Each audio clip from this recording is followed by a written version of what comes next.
Mr. Trush, what case are you appearing on today? The arraignment for Miss Trosper. Strasburg, okay.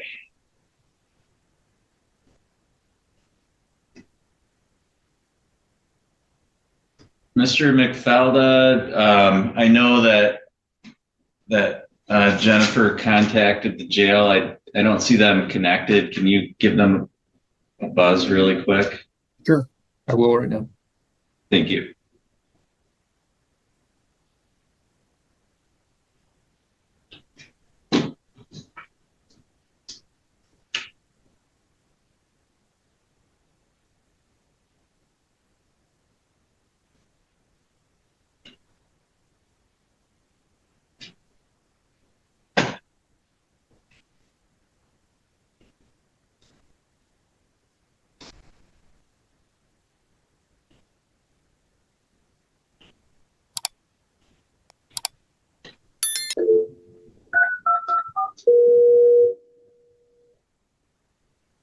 Hello?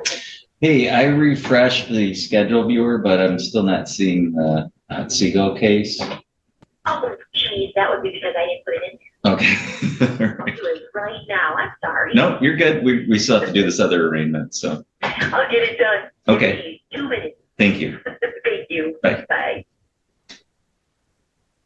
They had someone in the box there, but they needed your number still. They're going to put her on a tablet, so it looks like they're coming in. Okay, great. Thank you. Put you on the tablet. We have something in on the Polycom. So you guys have a seat. All right, ma'am, are you Sarah Trosper? Yes, I am. Okay, all right. Can you hear me okay? Yes, I can. All right, we'll go on the record in People versus Trosper. This is Crawford case number 245294. The record should reflect that Ms. Trosper is present today by video from Crawford County Jail. We have Mr. Trush here present as appointed counsel for purposes of arraignment. And then we also have Mr. McFalda, the probation agent. Everyone's appearing by Zoom today for the record.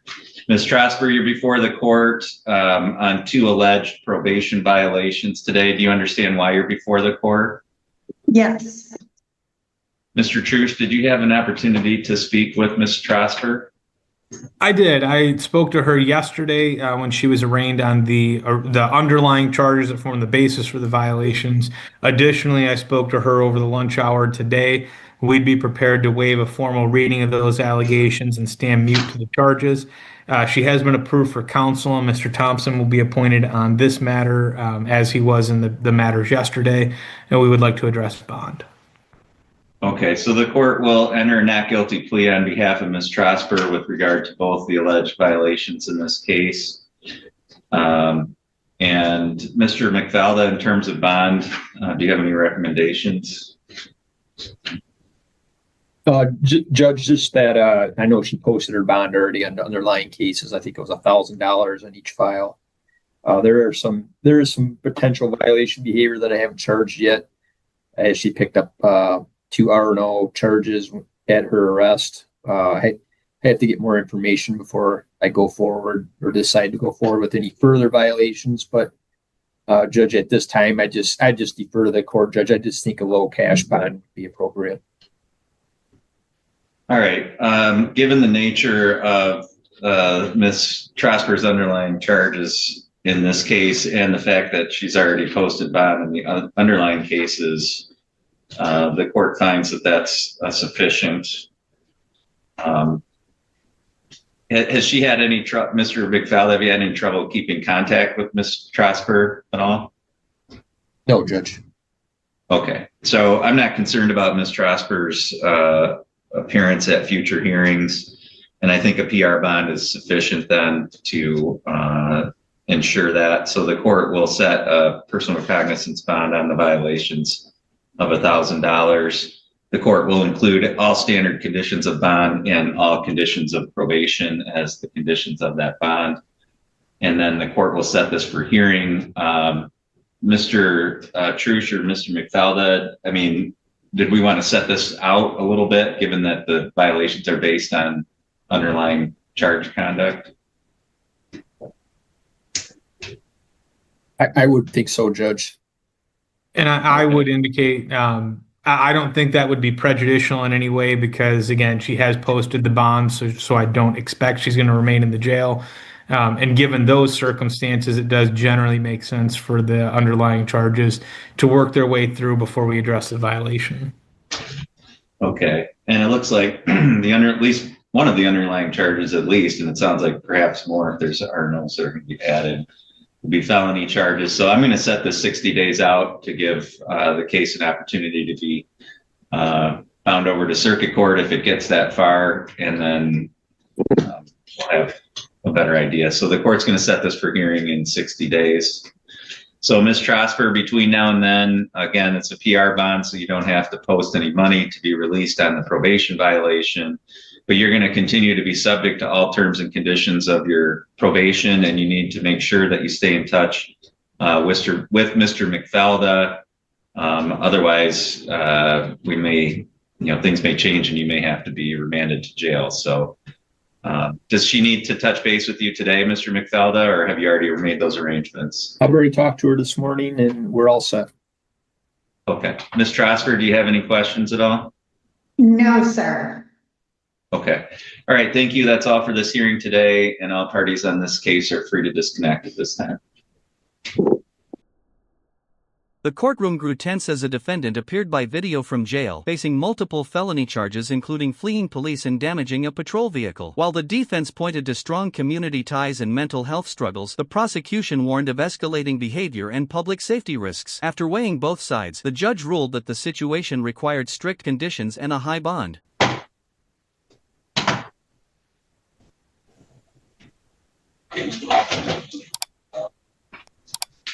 All right, sir, is your name Gregory Tobias? Yes, Your Honor. I'm sorry, I don't have my glasses on, so I can't see very well. All right, are you able to hear me okay? Yes, I hear you just fine. Okay, if at any point you're unable to hear what I'm saying, just let me know and I can repeat that for you, okay? Okay, thank you. All right, so we're gonna go on the record, two different files, District Court File Number 2644292-FY-3 and 26-44277-SM-3. The court is conducting this hearing today on behalf of Judge Hesselink, and both files are set for hearing. We have a new file that's set for arraignment and a separate file that is set for a request for bond modification. The record should reflect that Mr. Tobias is appearing today by Zoom from the Otsego County Jail. If I could have counsel put your appearances on, please. Good afternoon, Your Honor. Aaron Fortier on behalf of the people. Larry Brown on behalf of Mr. Tobias. And Mr. Brown, have you been appointed in the other file, or are you just appearing for purposes of arraignment on the felony file today? I am appearing just for purposes of arraignment. He did not qualify for appointed counsel. Okay. All right. So, Mr. Tobias, and I'm referring to the new file here today. You're before the court for arraignment on 3 different charges. At count 1, it's alleged that you committed the crime of fleeing or eluding 3rd degree. That's a felony that carries with it a maximum possible penalty of up to 5 years and or a $5,000 fine. Do you understand that? Yes, Your Honor. Count 2, the allegation is malicious destruction of police property, and that is a felony that carries with it a maximum possible penalty of up to 4 years and or a $5,000 fine. Do you understand that? Yeah, 9 and 10. And then count 3, resisting or obstructing a police officer. That is a felony that carries with it a maximum penalty of up to 2 years and or a $2,000 fine. Do you understand that? Could you read that one more time? What was this last one? Sure. Count 3 is resisting or obstructing a police officer. Okay. And that's 2 years or $2,000 fine as a maximum possible penalty. Do you understand that? Yeah, I do, yeah. All right, I'm going to go through a few. That's all right. I'm going to go through a few things with you with regard to your rights. You do have the right to have a trial as to each of these charges. You have the right to be tried by a jury. You have the right to be presumed innocent until proven guilty. You have the right to have the prosecutor prove beyond a reasonable doubt that you are guilty. You have the right to have any witnesses against you appear at trial and to question those witnesses. You have the right to have the court order any witnesses on your behalf appear at trial. You have the right to remain silent during a trial and to not have that silence used against you, and the right to testify at a trial yourself if you wanted. Do you understand that you have all of those rights? Yes, Your Honor. You also have the right to have an attorney present at any subsequent proceedings. Mr. Brown is here for purposes of this arraignment. If you could not afford an attorney, one would be appointed for you at public expense, or you could hire your own attorney. If at any point during this hearing today you have questions or want to talk to Mr. Brown, then I would allow a breakout room and give you an opportunity to speak privately with him. I want to understand all of that. Yes, Your Honor. I do have one question though, just Sure. for you, like for everyone. I'm pretty sure I got read 5 charges last night. Is there 2 more charges coming yet from somebody else or something, or a different thing, or is it just like 3 from yesterday? I just want to know how much more is coming down the line at me, you know? Like I made a really big mistake. I thought somebody was trying Mr. I'm Tobias. sorry, I'm not supposed to talk. Sorry. Yeah, I don't want you to say anything about the underlying About the matters. case, yeah. I just didn't know if there's 2 more. I'm pretty sure I was read 5 crimes like at midnight or something last night that I committed, or whatever. You know what I'm saying? Like I'm being accused of. Mr. Tobias, I would advise you just not to talk at the moment. I'm sorry. Yes, Your Honor. Thank you, Larry. So, Mr. Tobias, I have in front of me a 3-count summons. So, as far as I know, those are the only criminal charges. There may be some kind of traffic citations or things that aren't criminal charges. Oh, okay. But I don't. Maybe it was. That's not something. Yeah, that's not something that I would be arraigning you on, and I don't have that information. So all I can tell you is in terms of crimes, you're only being charged with the 3 crimes that I've listed today. Thank you, Your Honor. The others must have been, like you said, civil infractions. Right. I just wanted to make sure I was caught up. Sure. In terms of an attorney, I know it sounds like you already were screened for appointed counsel. Did you wish to request an additional screening in light of these new charges? Screening for attorneys? Right, to see if you qualify. No, I'll just hire one when I get out of here, whenever that may be, or through the phone or whatever. My family had hired a couple or talked to like 4 attorneys already for this. So I've got a couple of family attorneys that are coming. I just don't know. I didn't have much access for phones, so I just don't know what's going on, and my head's killing me. Sorry. Okay. Did you know how you wanted to plead to the charges today? Did you want to talk to Mr. Guilty. Brown? Okay. Just not guilty for now until I can do something else. I think that's what I'm supposed to do. All right. So the court is going to enter a not guilty plea on your behalf with regard to each of the charges in this case. The next hearing that we're going to have in your case, Mr. Tobias, is going to be on January 21st at 10 a.m. That's a felony pretrial. You'll be provided with a written notice of that date. It's also going to be set for an additional hearing on January 22nd and then a preliminary exam on January 29th. But again, your next appearance in court will be January 21st at 10 a.m. And like I said, you'll receive written notification of that date and time. And if you have an attorney that files an appearance on your behalf, they'll be provided with that information as well. Okay, thank you very much. In terms of bond pending that hearing, Mr. Fortier, on behalf of the people, anything with regard to the bond in this case? Your Honor, I did submit a bond recommendation sheet where I think based on a couple of factors, mainly that Mr. Tobias is exhibiting escalating conduct continuously. So really this kind of ties into the first case. He's on bond right now in case 26-44277-SM, which is a disorderly conduct obscene case. And that one stems from an incident that occurred downtown at the county building, and the sheriff's office resulted in some action there. And now he's alleged to have been fleeing from a traffic stop, ramming into a police vehicle, fleeing on foot, and essentially barricading himself inside of a house before he comes out. I think he's presenting himself as somewhat of a danger to society. If he's willing to do that to the police, who knows what he's willing to do to the normal citizens.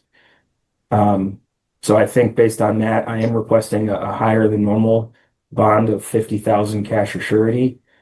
In addition to that, their standard conditions of bond, I would ask that there not be any drugs or alcohol consumed, that he report via community corrections.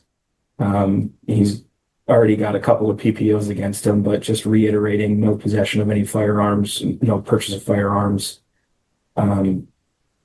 And then I think it would be appropriate if CMH were to be contacted and maybe do an evaluation prior to any moves. In an emotional moment, the defendant spoke about medication issues, fear, and concern for his injured dog, while the judge carefully urged caution. Acknowledging mental health concerns but prioritizing public safety, the court ordered a $50,000 bond, mandatory evaluations, and strict conditions. The ruling showed how quickly freedom can hinge on decisions made in minutes. Thank you. Mr. Brown?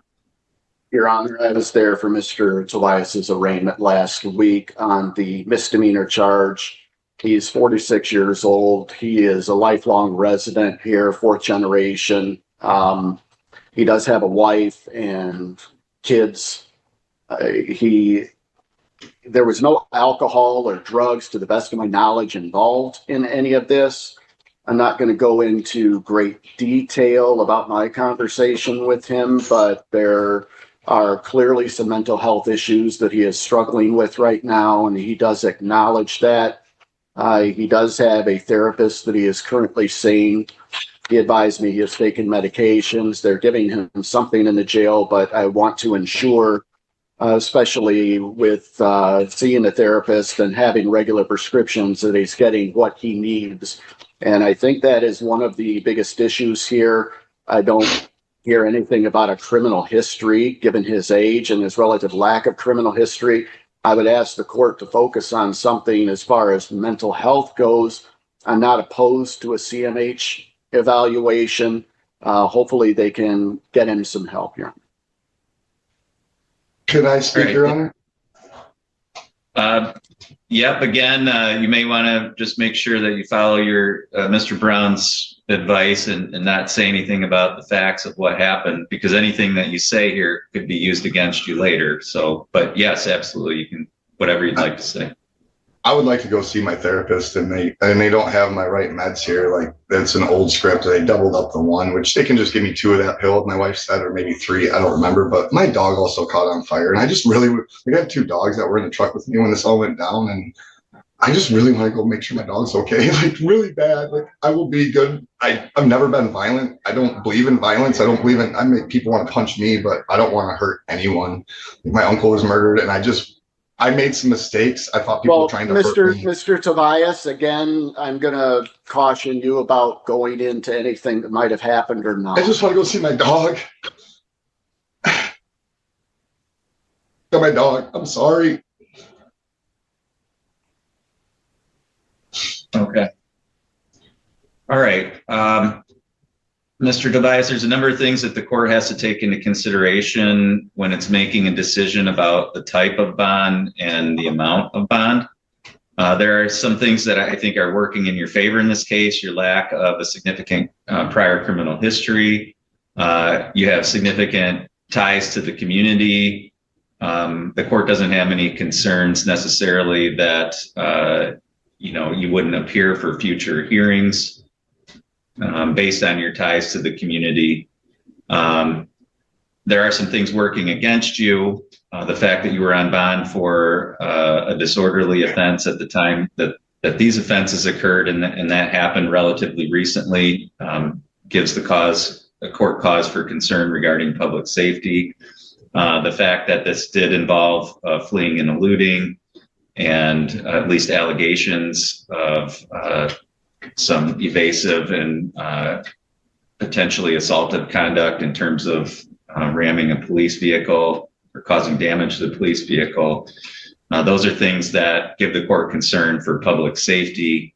I I do believe, based on the statements here on the record and just my observations of you here during the course of this hearing, I do have some concerns about any ongoing mental health issues, which again, I think relates to public safety. So for all of those reasons, I do find that a high bond is necessary, again, primarily for the purpose of public safety. So the court is going to set bond in the amount of $50,000 cash or surety. The court is going to set all standard terms and conditions of bond. In addition, no use of any drugs or alcohol. The court is going to order that CMH conduct an evaluation prior to any release. The court is going to refer this to community corrections to accomplish that. And then we'll proceed as I stated, on the 21st. I think Mr. Tobias, in terms of the other file, there was a request to leave the state for work. I think in light of this additional new conduct here, the court is not going to modify the bond, and one of the conditions of bond would be that you remain within the state of Michigan. And all of that will be stuck up in the paperwork that you're going to receive. Mr. Fortier, anything further that we need to address for the record here today? No, Your Honor. Thank you. Mr. Brown? No, Your Honor. Thank you. Mr. Tobias, did you have any questions at all? I guess, so does that mean I can get out of jail? I just got to pay money still, or do I have to stay here until the 21st? No, if you can post that bond amount and comply with all the conditions of bond, then yes, you can be released pending that hearing. Will that be today? Like if I don't know, that's can I go today? Or do I'm going to say, I'm sorry, I'm confused. That's all right. I'm going to sign that bond paperwork immediately here after this hearing. So as soon as you can post that amount, you can get released. Oh, okay. Thank you, sir. All right. Okay. Thank you. That's all for this hearing today.